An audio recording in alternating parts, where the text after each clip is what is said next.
A Detroit family caregivers initiative called 100 Caring Congregations is creating caregiving ministries in Detroit's Black churches to help congregants prepare and plan for roles as family caregivers. The project is funded by the Ralph C. Wilson Jr. Foundation, and it trains faith leaders and church members on how to provide guidance on topics like self-care, accessing resources, and having difficult conversations about death and dying. Joining me now is the project's director, Dr. Marilyn French Hubbard, along with two participants from Oak Grove AME Church, Reverend Brenda Jones, who's the minister of pastoral care, and Andrew Jackson, who is a church member. Welcome to all of you. Good evening. Good evening. Good evening. Good evening. It's great to have you here. So, Dr. Hubbard, I'm going to start with you. Explain what 100 Caring Congregations is and kind of where you are with the project. Well, our 100 Caring Congregations has evolved to a wonderful network of 100 trained ministry leaders that are managing and creating caregiving ministries within their churches. So we started out really with just an idea, and we had to go to local churches, and we got almost 50 pastors to say yes to the program. And so we're in the churches, the ministries have started, and we trained these leaders. We're calling them legacy leaders. And so what's happening there is the goal of the program is to help change, the current condition of caregiving and to help to provide resources to caregivers and their families within congregations. And so the first thing that had to happen was a point of contact, who's going to lead these ministries. And then what we had to do was to determine whether or not the culture was right within the churches, because many times we're not talking about death and dying. So we're looking at the realities of aging, growing older, and some of the things that are likely to happen as we age, which is caregiving, perhaps disability, perhaps end of life, and as well as look at our own mortality. So just having that conversation was new. That's something that, we talk about. Everybody wants to go to heaven, but nobody wants to die. And we weren't talking about it. And we have found that the church has just been the perfect place to be the center of this conversation. Yeah, talk about why the church is the right place, Dr. Hubbard, rather than someplace else. Stephen, I've worked in the community, over the last 30, maybe 40 years, and I'm kind of in my sweet spot right now because I'm working with 100 servant leaders. They have been brought up, they've been groomed, and it's in their spirit to love, to care, to share, and they're very open to this. And when we first went into the churches, what we were trying to do was to reduce the crisis that family caregivers were experiencing. And then what would happen when whatever that experience was, when they would call the church and the church would try to meet those needs, but they didn't have the resources to meet the needs. So we're working at alleviating that problem by coordinating resources, but we've also found just all kinds of assets within the churches. The churches already had ministries that were formed to reach out to people, but not necessarily the correct education or resources. So what we've come in to do is to provide resources and to provide education. And the people have just been tremendous. And the churches, what we've done is to provide the structure to develop your ministry, provide the resources and education, and they've provided the wisdom and creativity. And they're just doing some powerful things that are impacting the Detroit community. Yeah. So, Reverend Jones, you went through this project's training. Tell us what that was like and how you share this information at Oak Grove AME. Well, thank you for having me.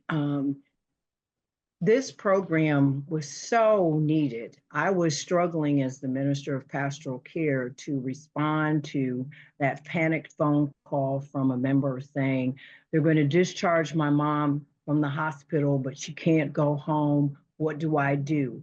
Or the family member that I encountered a couple years ago, who I was in the vestibule of the church, and she came out of the sanctuary and pretty much collapsed in my arms. And when I probed into what was going on, she had been caring for her husband, caring for her mom, caring for her aunt, and the weight of caregiving was more than she could handle.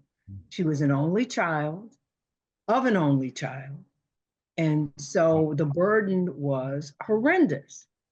And when we looked around our congregation, we realized there were a number of things missing. One of them was education. And then along came Dr. Hubbard with a phenomenal program to assist churches in providing education. So this program has meant a lot, because now I have tools that I can use within my congregation to talk about those sensitive subjects that we all need to talk about, but perhaps don't have the tools to start the conversation or the resources and connections. And that's the other thing that's been birthed out of this program. I have 100 other people I can call on who may have had experiences that I haven't had yet, but they have, and therefore I can tap into our community, our village, and say, does anyone know of a resource for this or for that? And as we say sometimes, I may not know, but I know somebody who knows. I know someone who knows, right? Yes, yes, yes. Can you talk about the effect on the congregation, not just the folks who are participating in this because they need the support, but the congregation as a whole? I mean, I would imagine that creating a space like this in a community has an effect on everyone. Absolutely. When our leaders finished their training, our pastor brought us all before the congregation and stoled us and allowed the entire congregation to see that there were people within the congregation who have been through the caregiving journey, who have some caregiver knowledge to share. So it opened up a window to say, you are not alone. And you don't have to go to a stranger. You worship with these individuals. You know them. You know their parents. You know the individuals that they're caring for. And so approaching someone like Brother Andrew, whose mom is well known in the church, for whom he cares, that's a softer approach than, say, calling an agency on the phone or an individual from outside of the community, because he's known and she's known. And so it just makes for a better atmosphere for accepting information that sometimes is difficult to digest, as your previous speaker, Mr. Judson, talked about. Culturally, we're not prepared for some of these conversations. And so it's very difficult to accept the information because it's coming from a stranger and it's strange to our culture. Andrew, I know you have a personal caregiving story to tell. We want to hear that first, but I also want to have you talk specifically about how being part of this training at Oak Grove has changed that experience for you. Thank you again for having me here this evening. It's changed me in the sense that I'm now taking better care of myself in terms of trying to get adequate sleep. I just joined a dance class at church, ballroom dancing, to get some exercise and some movement in. And even though I have two left feet, I really have benefited from that program.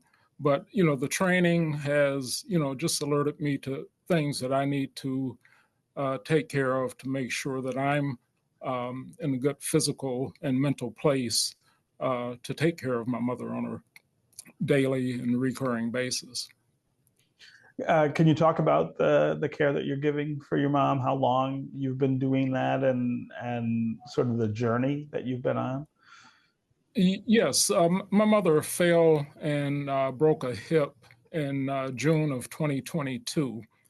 And when she was in the recovery process, we realized that she couldn't live on her own. So I brought her home in August of 2022, and she's been with me since then.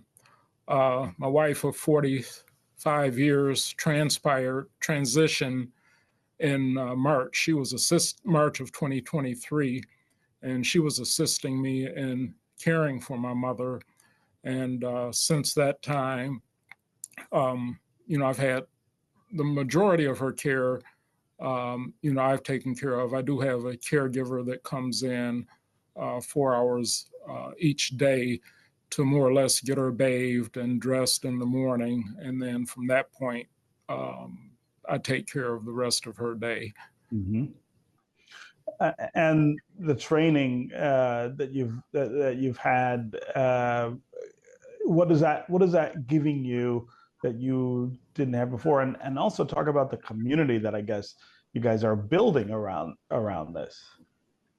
Yeah, certainly from the training, it's given me, as I said earlier, the self-care aspect of caregiving. And Dr. Jetson mentioned it, that, I have to take care of myself in order that I could be available for my mother.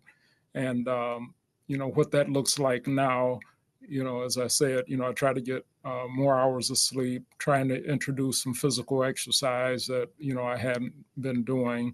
And just the idea of having other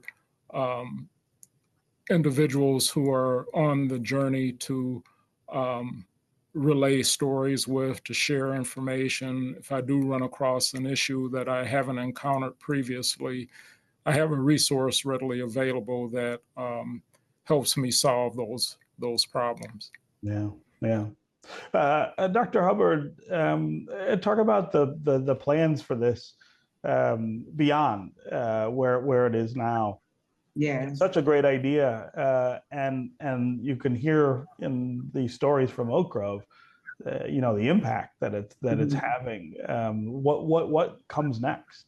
And I will say, Oak Grove is only one of the churches, one of our favorite churches, but there are 37 others who are just doing phenomenal things. And just like Mr. Jackson said, he's doing ballroom dancing. The things that emerge out of this is just really delightful to hear, what has happened as a result. But we hope to grow the program.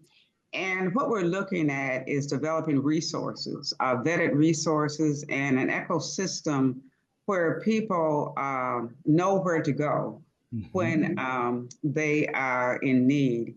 And so what we're going to be doing is developing partners throughout the community. We want to be able to give people something other than a manual of resources that may be foreign to them. We want them to be right in the community that we have vetted and that they understand our culture. And one of the things that is really delightful to see is the whole self-care, because that was a whole new paradigm for many people. Many people in the class said, I never thought about taking care of myself. I've been just taking care of others. And so there's so many instances, where the caregiver may have poor health and maybe even die before the person that they're caring for. And so what we want to do is to normalize this conversation and to make a movement. And we want the church to be the center of this. We think that we can reach a lot of people and families. And, there's no place to go to be trained as a caregiver, and you don't know that you don't know until that emergency comes up. And so there's so many resources that we want to harness within the congregations, people that have been caregivers, and the experiences that they have that they can share with other people. So we're helping people to tell their stories where they can be helpful to other people. Yeah. So we'll be expanding throughout the Detroit area, and we look at growing the network and growing the network of providers that support us. Yeah, yeah. Reverend Jones, what about at Oak Grove? The impact of this seems very dramatic from what you and Andrew are saying. Talk about the future there.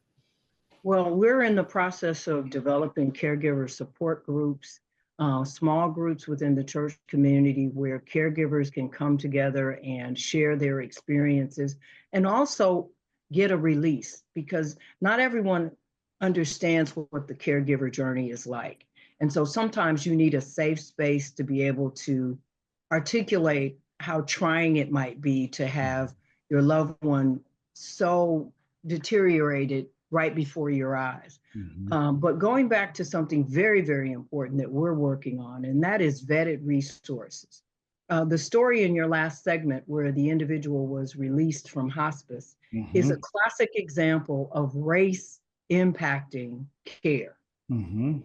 I happen to be affiliated with a hospice and palliative care company, and that would have never happened on our watch. But oftentimes, hospice and palliative care is only introduced in our community when an individual is within days of transitioning. Whereas in majority communities, where most of the clients in my current firm are from, many of them have been on hospice for years, not months. Right. And it becomes a case where a culturally sensitive agency will recertify that individual. But if they decide that the individual doesn't qualify anymore because they aren't getting the level of compensation that they want, then they can remove them. Right. So having an agency and having resources that have been vetted, that understand the process within the Black community is so critical. Learning how to evaluate our care, because we respond differently to various diseases than other majority communities. So that is very, very essential to us going forward. So we're going to be developing lists. We won't recommend, but we will develop lists of agencies and organizations that we know are culturally sensitive, that have been vetted either by members who've utilized those services or by others in the community. As Dr. Hubbard alluded to, it's not just Oak Grove. It's 100 other caregivers and a number of pastors that have bought into helping to build this network. Yeah, that's a great point. That point about the absence of race neutrality in a space like this. Of course, race neutrality is elusive, if not, completely absent in most spaces. But that's a great example you just gave of the way that race aggravates, a challenge that is already really making it difficult for people to manage. We do have a question from our audience. Lisa asks, how can my church become involved in the 100 Caring Congregations Project? Dr. Hubbard, I believe that question. We're glad you asked. You can go to 100 Caring Congregations.org. And just put your name, the name of your church in there. And as we continue with our program this fall, we'll reach out to you. Yeah. And we're looking to grow the network. Thanks for asking. Okay. Dr. Hubbard, Reverend Jones, and Andrew, great to have all three of you here. Thanks so much for joining us. Thank you. Thank you.